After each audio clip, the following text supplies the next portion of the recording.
بالعزة عما يصفون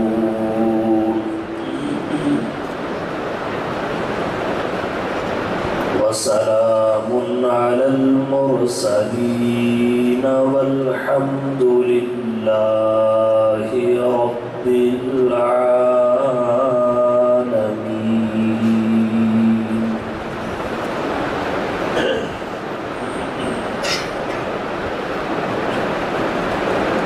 میں نے اس ذات پہ کہنے کی جسارت کی ہے، میں نے اس ذات پہ کہنے کی جسارت کی ہے جس کے رتبے کی فرشتوں نے شہادت دی ہے، اور کس کی ہمت میرے آقا کے مقابل آئے، کس کی ہمت میرے آقا کے مقابل آئے۔ میرے آقا نے تو نبیوں کی امامت کی ہے۔ سب نبی اچھے، خلیل اچھا، کلیم اچھا، سب نبی اچھے، خلیل اچھا، کلیم اچھا، مگر ان سب سے وہ رحمت للعالمین اچھا۔ لب کو لب چومتا ہے جب کوئی نام لے اس کا، لب کو لب چومتا ہے جب کوئی نام لے اس کا، نام میں اس کے یہ دو مرتبہ میم اچھا۔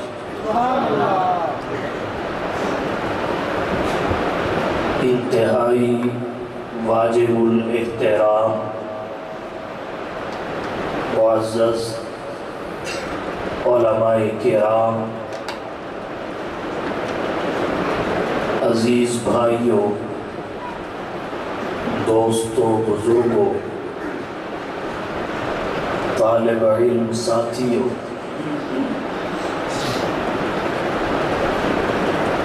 حاجی محمد اکرم صاحب حفظہ اللہ تعالی اور ان کے رفقا کی پر محبت، پر خلوص دعوت پر ایک دفعہ پھر کلر سیدہ میں آپ سے مخاطب ہونے کا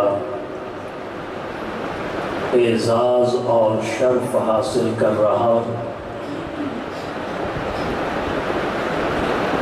مجھ سے پہلے مصر سے آئے ہوئے معروف قرائے کرام کی پرسوز آواز میں قرآن کریم کی تلاوت آپ سن چکے ہیں۔ مختصر وقت میں بھی اس نشست کے عنوان پر چند باتیں آپ کی توجہ کی نظر کروں گا۔ عنوان سیرت خاتم المعصومین ہے۔ پہلی بات، عصمت اور معصومیت کا نبوت کے ساتھ کیا تعلق ہے۔ نمبر دو، جناب نبی کریم صلی اللہ علیہ وسلم خاتم المعصومین ماننا، بالفاظ دیگر خاتم النبیین ماننا، اس سے بھی آسان تعبیر آپ کی ختم نبوت پر ایمان لانا، یہ کیوں ضروری ہے؟ اور ایک بات یہ ذکر کروں گا، ایمان لانے کے بعد ختم نبوت کا تحفظ کیوں ضروری ہے؟ سب سے پہلی بات، نبوت و عصمت میں ربط اور تعلق۔ نبوت اور عصمت یا نبوت اور معصومیت، یہ ہمیشہ ساتھ ساتھ رہتے ہیں، ایک آن اور گھڑی کے لیے بھی ایک دوسرے سے الگ اور جدا نہیں ہوتے۔ کچھ طلباء بھی